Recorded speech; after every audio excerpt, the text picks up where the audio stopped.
Hello, I'm Dr. Adria Truckenmiller, an assistant professor of special education at Michigan State University.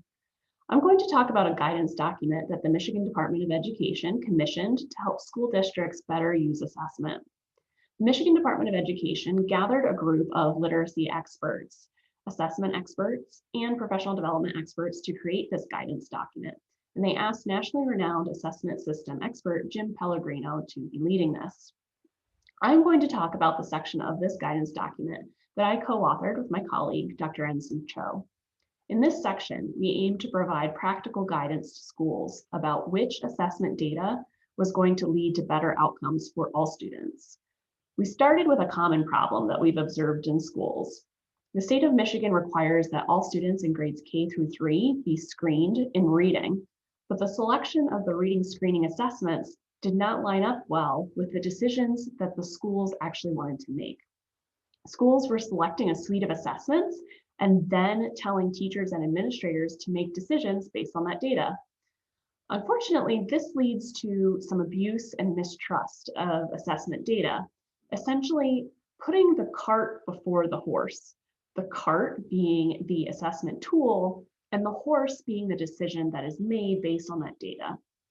So our aim was to help students first identify the decisions or the questions that they're asking first, and then select the best assessment results to line up with those questions.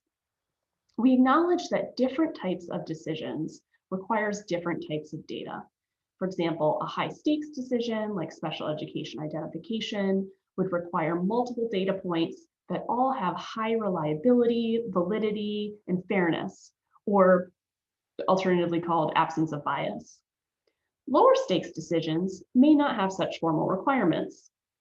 So we point to the National Center for Intensive Interventions criteria for the different levels of reliability, validity that is needed to support different types of decisions.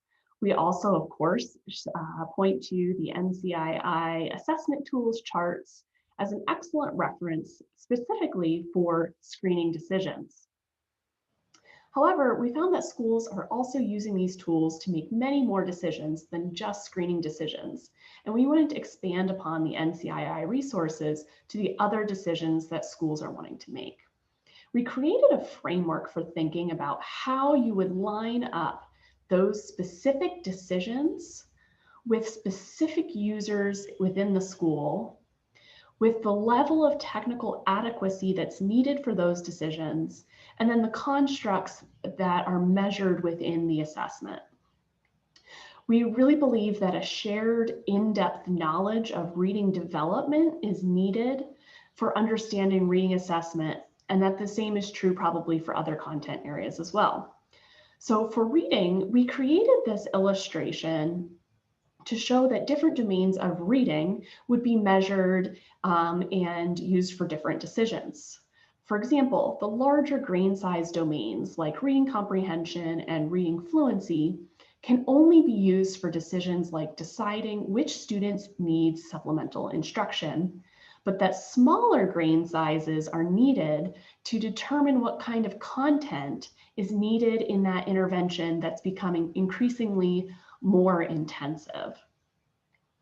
Finally, we provide a table that aligns these pieces, the specific decisions, with example assessments that meet the technical adequacy requirements determined by NCII, and we point out which users need to have access to that specific assessment information.